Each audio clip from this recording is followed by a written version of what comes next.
Hi there, this is Mikhail presenting. I'm a researcher with the Deep Reinforcement Learning for Games group at Microsoft Research Cambridge.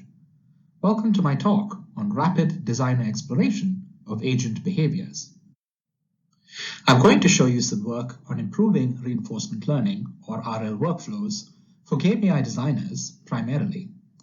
I'm going to assume that game AI designers are subject matter experts who create effective player experiences with NPCs or bots, but are not experienced with machine learning and RL themselves. I'm also going to assume that they work with game AI engineers who are technical experts at creating NPCs or bots with, in this case, RL. To start with, let's go over a current workflow used to train bots for a game with RL. It's simplified, of course, but hopefully it keeps enough detail to be useful. Let's also take a concrete hypothetical example to ground these concepts. Let's say the aim is to create a bot for a 1v1 player versus enemy combat encounter in an FPS game. The game AI designer and engineer discuss the bot behaviors they intend for a part of the game. They arrive at a behavior spec, perhaps saying that the bot should maximize the number of opponents it knocks out, while minimizing the number of times it gets knocked out. Then the engineer takes this spec and trains the agent to play the game and produce desired behavior using RL.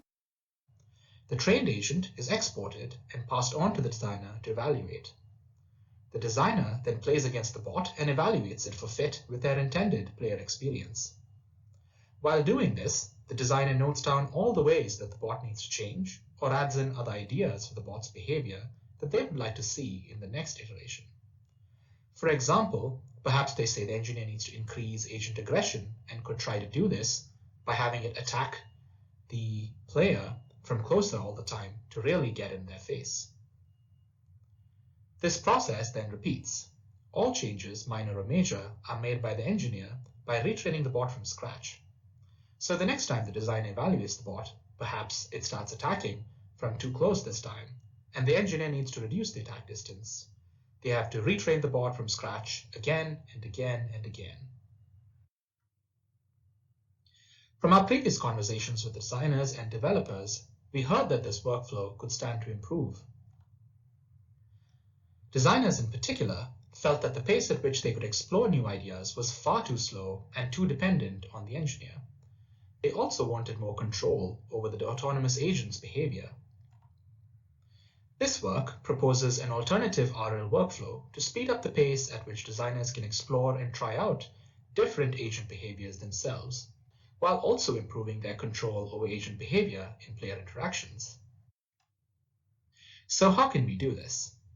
An alternative workflow that prioritizes design exploration could start with a game AI engineer and designer discussing an entire range or space of behaviors for an agent to display in the game instead of a specific behavior. Using our previous FPS example, a designer might indicate that they want to explore bot behaviors that range from aggressive to sneaky.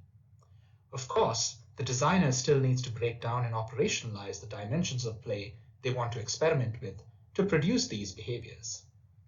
Perhaps they decide they experiment with attack distance and the agent's visibility to its opponents when attacking.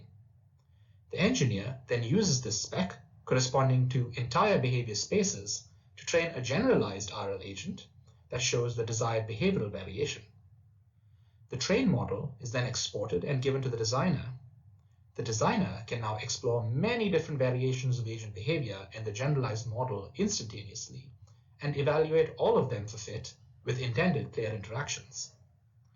Throughout the exploration process, designers can choose and export specific behavioral variants they prefer and use them in the game in whatever context they desire.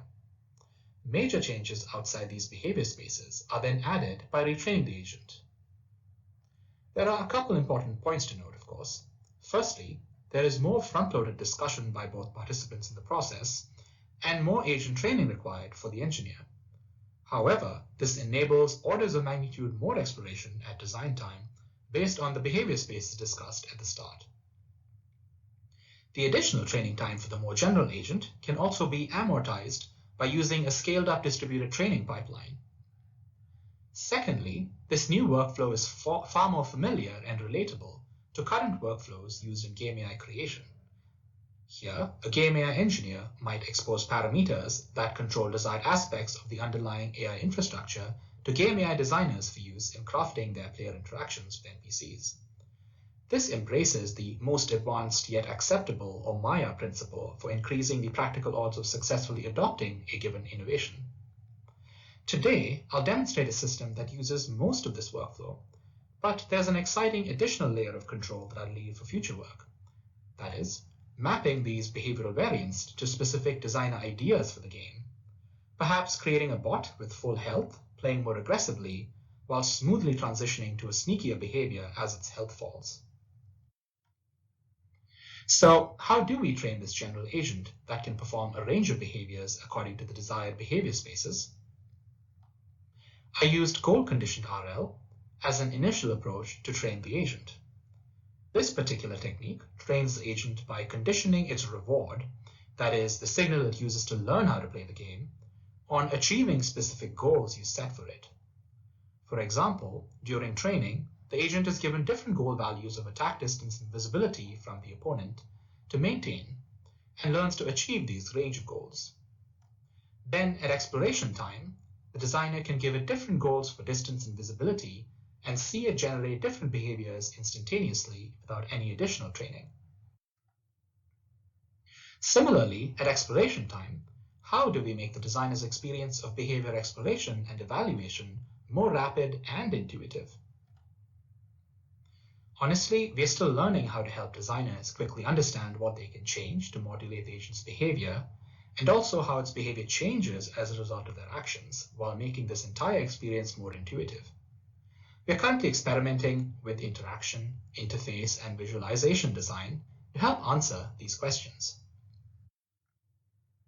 In order to start answering the technical question of whether goal conditioning is feasible to create general agents with entire spaces of behavior, I needed a lightweight simplification of the final task that I could quickly train and evaluate agents on, and quickly iterate on. The pure Python particle environments task framework was perfect for this situation. I created a minimal task modeled after a 1v1 player versus enemy combat scenario in the interest of speedy iteration. I further restricted the task to navigation behaviors only and not attacks. You can see early concept art for the level on the right. The final task involved the trained agent always maintaining a goal distance and visibility from the opponent while navigating. You can see the RL agent here navigating to the opponent in an intermediate task where it only needs to maintain a goal distance, not visibility to the opponent. The opponent moves around at random, while the trained RL agent changes color according to the key on the left. These colors indicate the goal given to it. Red means get to the opponent, yellow means stay a max distance away, and green and blue show intermediate distances.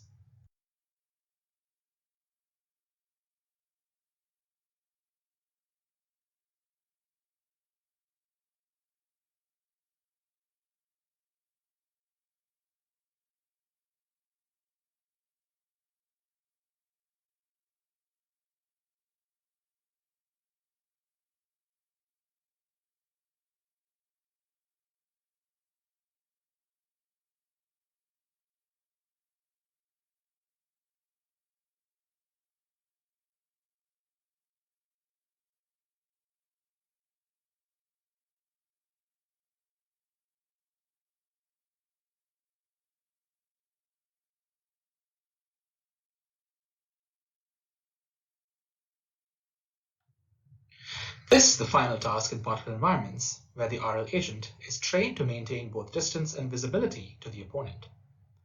The colors are same as in the previous task with the key on the left, but in addition, the opponent also changes color depending on whether the trained agent maintains the correct or incorrect visibility to it, showing a brighter color when the visibility is correct.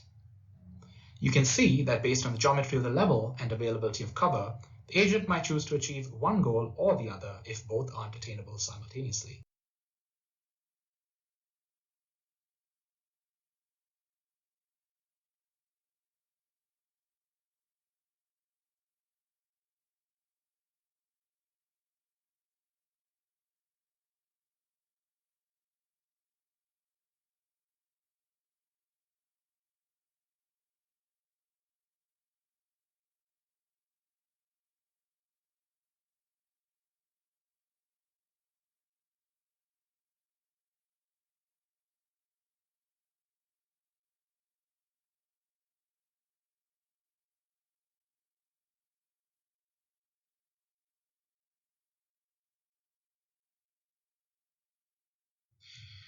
From these experiments in particle environments, I learned that goals and goal conditioning successfully created general agents with explorable behavior spaces, at least in simple environments and in simple tasks. It also showed that without distributed training, more goals required more training and time. I needed to scale up these experiments and show that the new designer exploration-centric workflow was feasible in more realistic environments and in conditions more akin to what a game AI team might see. So I decided to create a demo experience in Unreal Engine, which is an industry-standard game engine. Unreal would also allow me to more easily prototype realistic user interfaces and study how UX design could help facilitate faster, more intuitive design exploration. As technical research, my aim was to scale up the experiments using goal conditioning for agents with behavioral spaces in more realistic environments. I used Unreal Engine and a plugin for Unreal from the Coalition Studio called TC Athens to train a new set of RL agents. A huge shout out of thanks to Vinny and Johan from the Coalition for all their help in this undertaking, and to several others for their feedback on early versions of this work. Like the previous experiments, the task involved an agent maintaining a distance and visibility from its opponent while navigating around the level. You can see what the level looks like on the right. The sphere is the RL agent, and the cube is the opponent. Another aim for these experiments in Unreal was to understand how to improve designer experience while exploring the agent's behavioral spaces. You can see the initial version of the exploration interface I created for two different goal configurations on the right. I'll demonstrate these more in detail later. There were several important questions that I considered in the design. What kinds of interactions for the designer would balance their need for undirected exploration and serendipity with goal-directed fine-tuning and control? How could we enable designers to very quickly understand how their interactions affected the agent's behavior? And how could we enable designers to very quickly understand an agent's behavior at a given goal configuration? Let me show you what the initial designer experience looks like with a quick and dirty demo in Unreal. Like the previous demo in particle environments, the demo task is a super simplified version of a 1v1 PvE combat scenario restricted to navigation and not attacks. The agent has two goals to achieve: maintain a target distance and a target visibility from the opponent. The RL agent is a small sphere, and the opponent is a slightly larger cube. The goals for the agent are shown using colors on the left. The sphere will turn dark blue for distance goal to be the opponent, and the red to stay a max distance away from the opponent. Other colors, like cyan and yellow, lie between these extremes. The line of sight between the two agents is also shown and colored green when the agent is invisible or behind cover, and red when visible or out of cover. So right now, we're seeing randomly sampled goals for the sphere agent, and it is trying to achieve them as it spawns and respawns on the map.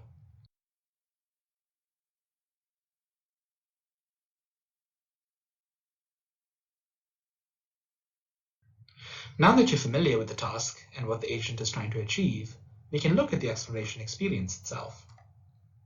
When a designer loads the experience, they can use the exploration interface you'll see on screen to input different distance and visibility goals for the agent through these sliders. They can also see buttons that toggle piloting the opponent versus random motion and reset or respawn configurations. They can also see two plots below these elements that show typical and diverse trajectories that an agent might take in a specific goal configuration. In this initial demo, we only show a single randomly sampled trajectory for each configuration. The plots allow the designer to understand quickly how the agent might behave in that configuration. For example, if we increase the goal distance, like now, while keeping visibility at maximum, you can see how the agent stays further away while trying to keep a line of sight with the opponent. Similarly, on reducing distance while keeping visibility at a minimum, the agent moves closer while trying to stay hidden where possible. Later on, you'll also see examples of partial visibility over the course of an episode, where the agent spends some time in cover and some time out of it.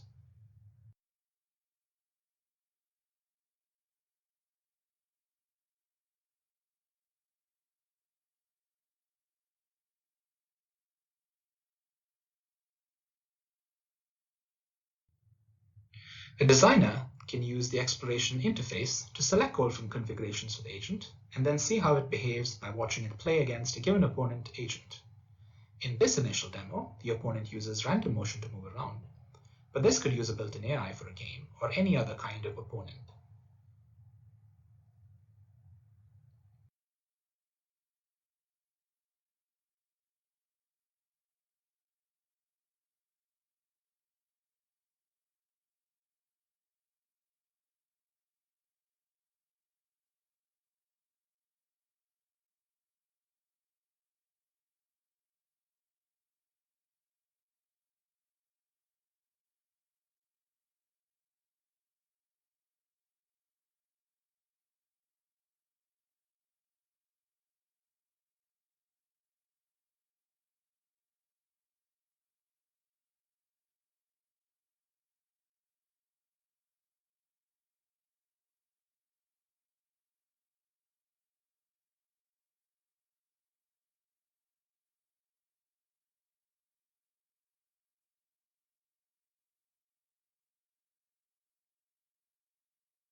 Since the agent's behavior is dependent on its opponent, it is important to understand how the agent behaves with different opponents or in different scenarios, so the designer can pilot the opponent manually to test out its behavior.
So that was an end-to-end demo of how a designer might explore behaviors rapidly within our proposed RL workflow using a generalized agent.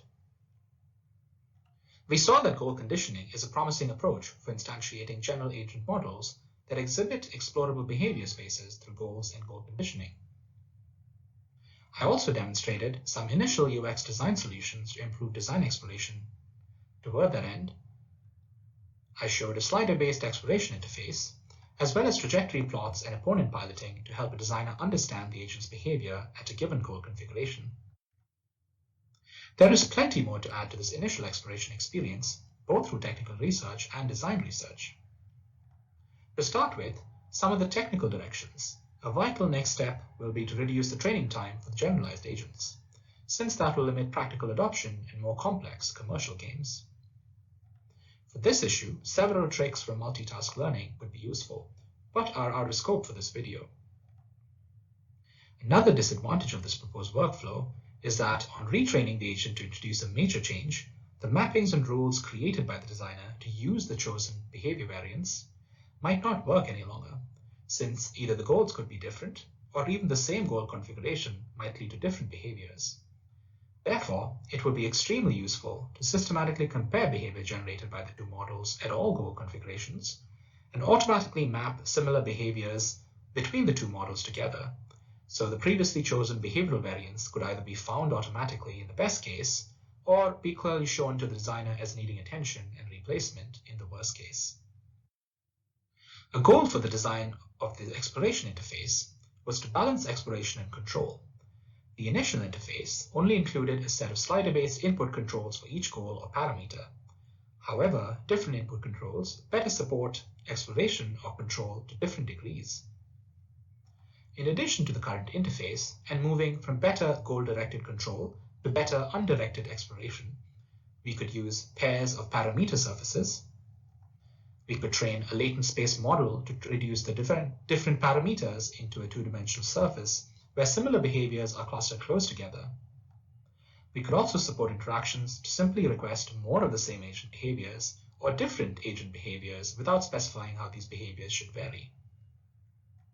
However, with the aim of supporting both undirected exploration and goal-directed control, the solution would be to provide multiple input controls and update them all when the value of any one control is changed.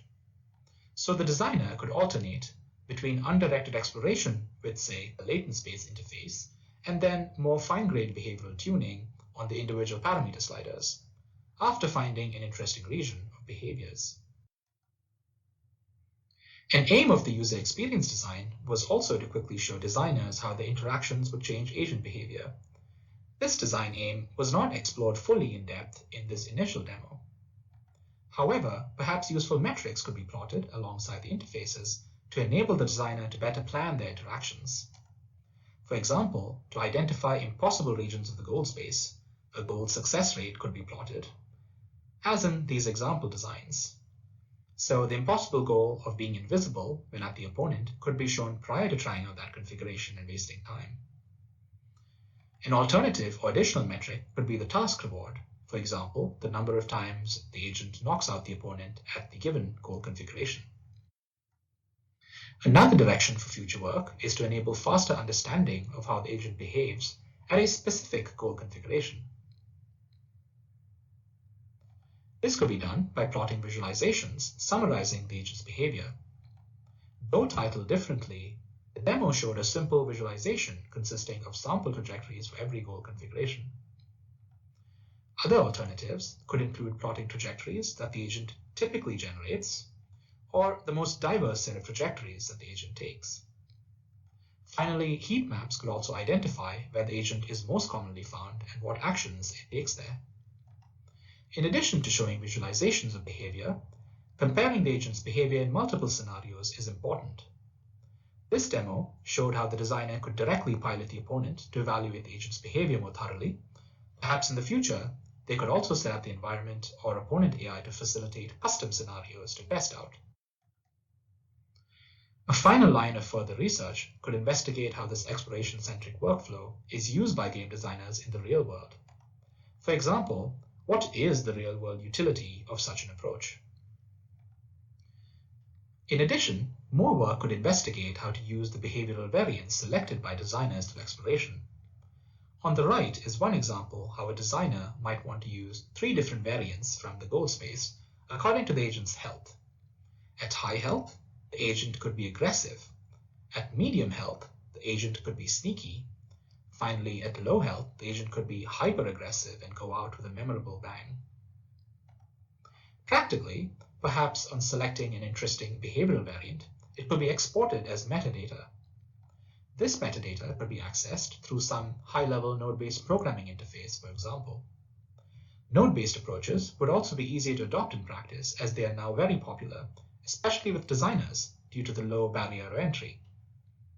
On the bottom right is the same example, health-based behavioral selection, implemented in Unreal Engine's node-based blueprints script. To summarize, I showed an end-to-end demo of the experience of design exploration in the proposed workflow. To do so, I used goal-conditioned RL as a promising approach and showed that it enables us to train a general agent that exhibits explorable behavior spaces. I also showed some initial UX design solutions for improving the design exploration experience. Most importantly, the initial work has opened several exciting directions for future research. Thank you so much for your attention. You can reach me at the contact information on the right.